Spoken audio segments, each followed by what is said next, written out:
pas d'argent. Alors j'ai couru dans le magasin, affolée, et j'ai vu une employée. Je lui ai expliqué la situation et j'ai demandé s'il y avait un bureau où m'enfermer parce que je devais me cacher. Elle m'a dit « Non, il n'y a pas de bureau ici ».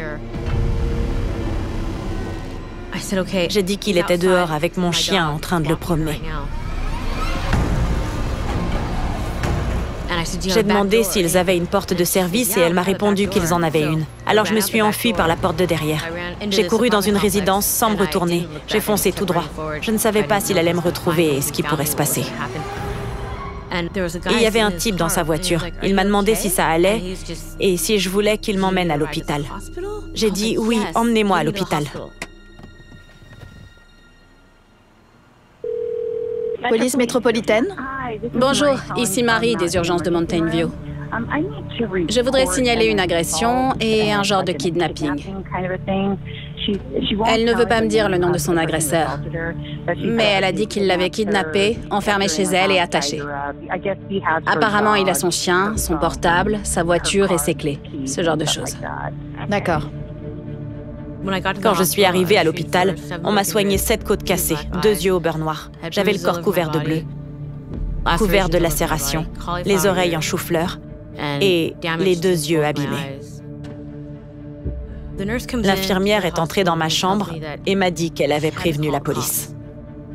Bonjour Jamie, je suis l'officier Casper. Bonjour. Ces policiers sont venus vous parler. D'accord. Il faut qu'on sache ce qui vous est arrivé, ce qui vous a amené ici. Et il nous faut des informations sur lui. Nous ne sommes pas les policiers à qui vous avez eu affaire précédemment. Je ne sais pas vraiment ce que je peux vous dire. Je ne savais pas. C'est la première fois que ça m'arrive. J'ai jamais parlé à la police. Ne m'a pas rassurée. Ça m'a fait encore plus peur. On va faire tout notre possible pour vous aider. Et pour vous aider, il faut qu'on sache de qui il s'agit. S'il se fait arrêter et qu'il... Vous ne pourrez pas le retenir longtemps. Je pensais pas que la police pourrait me protéger. Même s'il l'arrêtait, je savais qu'il serait vite relâché et que rapidement il reviendrait me chercher et qu'il me trouverait. Jamie, quelle est son adresse? J'ai fait ma déposition à la police. Plus tard dans la soirée, je suis sortie de l'hôpital et un agent du SWAT m'a raccompagnée chez moi. Il avait appelé le juge et obtenu un mandat de perquisition pour que je rentre et que Ben soit arrêté. Quand on est arrivé chez moi, j'ai vu une ambulance, les pompiers, une équipe de journalistes, des hélicoptères et des drones. Ils avaient déjà bombardé l'endroit. Ils avaient brisé toutes les fenêtres à cause du gaz lacrymo et la porte d'entrée était tombée sur la pelouse. Ben est sorti en tenant Maya. Un des officiers lui a pris et me l'a apporté. Puis ils l'ont mis dans la voiture.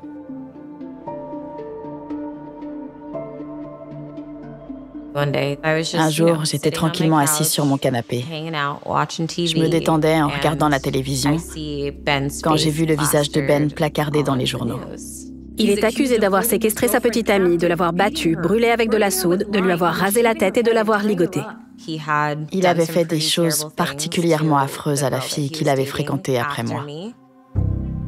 J'en revenais pas. J'étais choquée. Mais je me disais qu'étant donné son passif en la matière, le fait qu'il ait pu faire ça à quelqu'un d'autre était tout simplement ahurissant. Mais d'un autre côté, c'était quelque chose de suffisamment grave pour peser contre lui et peut-être permettre de l'envoyer en prison pendant de longues années. D'après la police, la semaine dernière, Foster s'était barricadé pendant des heures. Ben a été poursuivi pour agression et violence conjugale par strangulation, kidnapping avec préméditation et plusieurs autres accusations. Mais je ne voulais pas aller au procès. Je ne voulais pas me présenter au tribunal, hors de question. Je n'avais pas simplement peur de témoigner. Je ne voulais pas m'asseoir dans la même pièce que lui. Je ne voulais pas revivre tout ça. Le procureur et la police avaient largement assez de preuves. Ils avaient pris des centaines de photos. J'avais fait une déposition. Ils avaient vu à quoi je ressemblais. Pourquoi y aller et m'asseoir en face de lui? Alors le procureur lui a proposé un marché.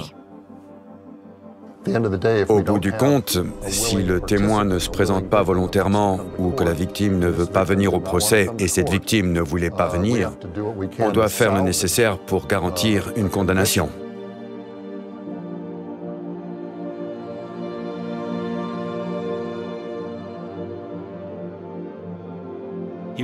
Il a été condamné à un maximum de 30 mois de prison, moins les 2 années déjà purgées.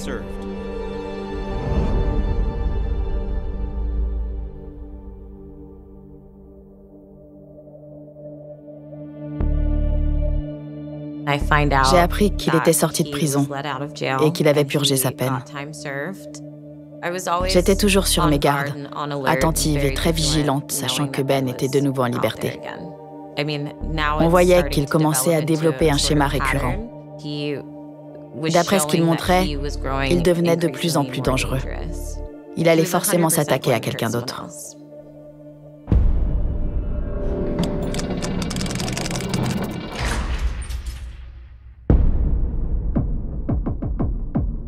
Pour moi, Ben Foster est un monstre.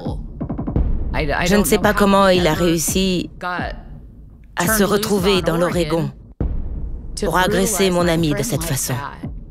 On aurait vraiment pu l'éviter, il n'aurait jamais dû se retrouver ici.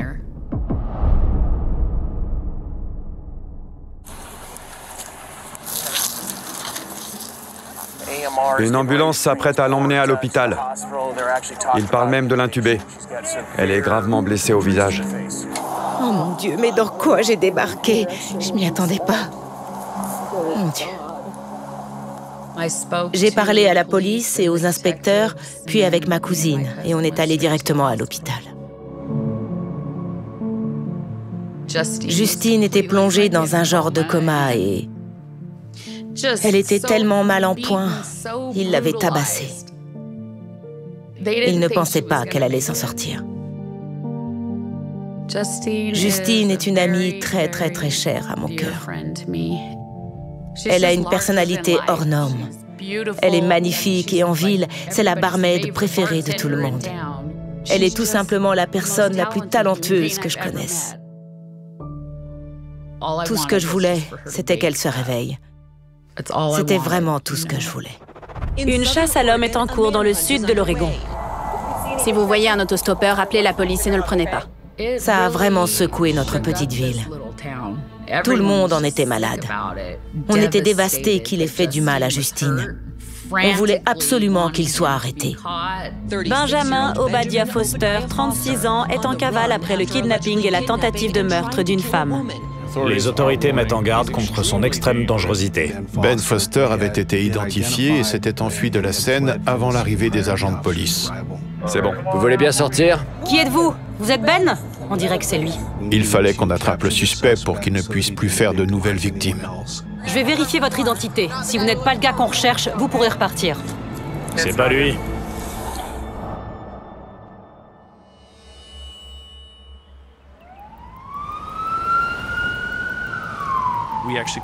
On a fait venir des renforts pour nous aider à retrouver Ben. On a même contacté les US Marshals pour qu'ils nous prêtent main forte. Puis on a mobilisé presque tous les enquêteurs de la police de Grants Pass afin qu'ils ratissent la moindre source d'information, réseaux sociaux, adresses antérieures librement accessibles, pour qu'on trouve l'endroit où il se cachait. On a découvert que Ben Foster avait grandi à Grants Pass. Il avait de la famille dans la région. Son père et sa mère nous ont beaucoup aidés. Quand avez-vous vu ou parlé à Ben? À 20h hier soir. Hier soir, Il est passé. comme une tornade. Une tornade, oui. Il a pris tout un tas de vêtements. Je lui ai demandé, tu emménages avec Justine? Je ne vais pas entrer dans les détails, mais Justine est à l'hôpital. Et elle est en très mauvais état. Oh mon Dieu. Ça colle avec ce qui s'est passé à Las Vegas. Si vous avez des nouvelles de Benjamin, le mieux à faire, dans son propre intérêt, c'est de contacter la police pour qu'ils se rendent, parce que tout le monde est à sa recherche. Vous savez, je ne serais pas étonnée qu'il essaie de retourner à Las Vegas. Vous croyez? Oui. Vous savez, quelque chose l'a fait dérailler. Je sais pas quoi, mais ça nous fait vraiment mal au cœur.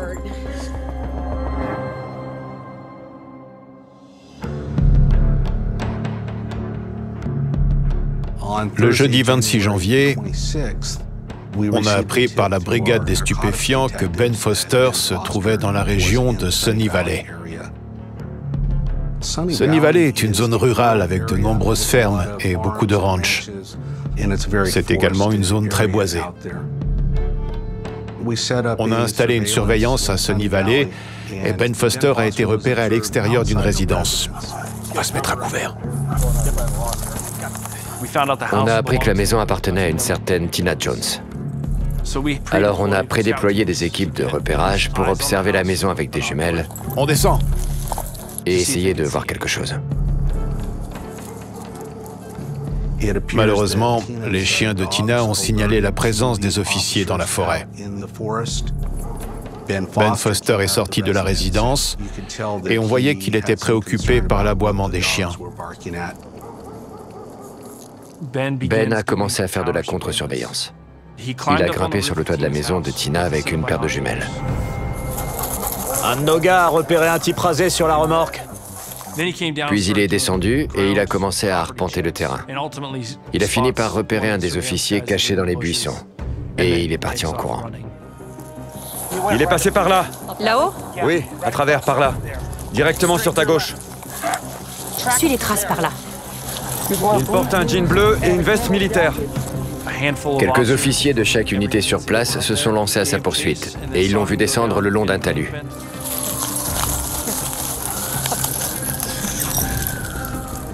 Il sait où il va. Oui, il est peut-être déjà sur l'autoroute. Il y a des chances, ouais. Malheureusement, on a perdu le contact visuel avec lui. Ça nous a fichu un coup parce qu'on s'est dit que cet homme dangereux venait de nous échapper. À l'époque, on a émis un mandat de perquisition pour la maison de Tina. Voici Tina. Bonjour Tina. On lui a lu ses droits. On a identifié Tina comme étant une amie de la famille de Ben Foster. Je suis pas là pour vous embêter. Non, Mais vous avez accueilli un fugitif et on n'a pas... Non, je ne savais pas ce qu'il avait fait. D'accord. On a des raisons de penser que vous l'avez hébergé et aidé à dissimuler des preuves. En fouillant la maison de Tina, on a trouvé un petit sac à dos de voyage. Et quand on l'a ouvert, on a trouvé le portefeuille de Ben, sa carte d'identité et beaucoup d'argent liquide. Apparemment, il avait préparé un sac de survie, un kit pour se préparer à quitter l'État et fuir la région. Un sac à main contenant 3 téléphones portables. On a trouvé plusieurs téléphones portables, chacun emballé dans du papier aluminium. On a trouvé une tablette et un ordinateur portable dont les caméras étaient masquées. Tous les moyens de communication électronique étaient emballés dans du papier alu. Ça montre son extrême paranoïa et sa peur d'être suivi. On a trouvé un téléphone portable dans le sac de survie. Et quand on a pu accéder à ce portable, on a découvert qu'il s'était connecté à des sites de rencontres. Il avait peut-être utilisé des applications de rencontres pour obtenir de l'aide et s'enfuir de l'État, ou pour cibler des victimes potentielles. À la une des informations nationales, la police traque un homme qui utiliserait des applis de rencontre pour appâter puis agresser des femmes âgées de 36 ans. Notre plus grande peur était qu'on se retrouve avec de nouvelles victimes. C'est pour cette raison qu'on a diffusé cette information dans les médias nationaux pour que les femmes se méfient de Ben Foster tant qu'il était en liberté.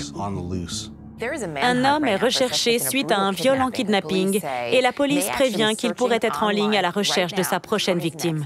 Âgé de 36 ans, Benjamin Obadiah Foster est accusé. J'avais passé plusieurs années sereines, sans vraiment penser à Ben, quand j'ai vu qu'il faisait l'objet d'une chasse à l'homme.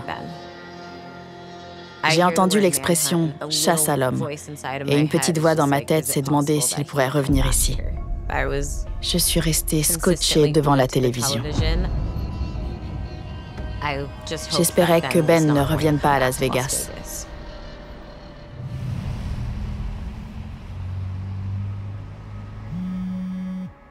Un jour, j'ai reçu un appel inattendu du frère de Ben. Je ne lui avais pas parlé depuis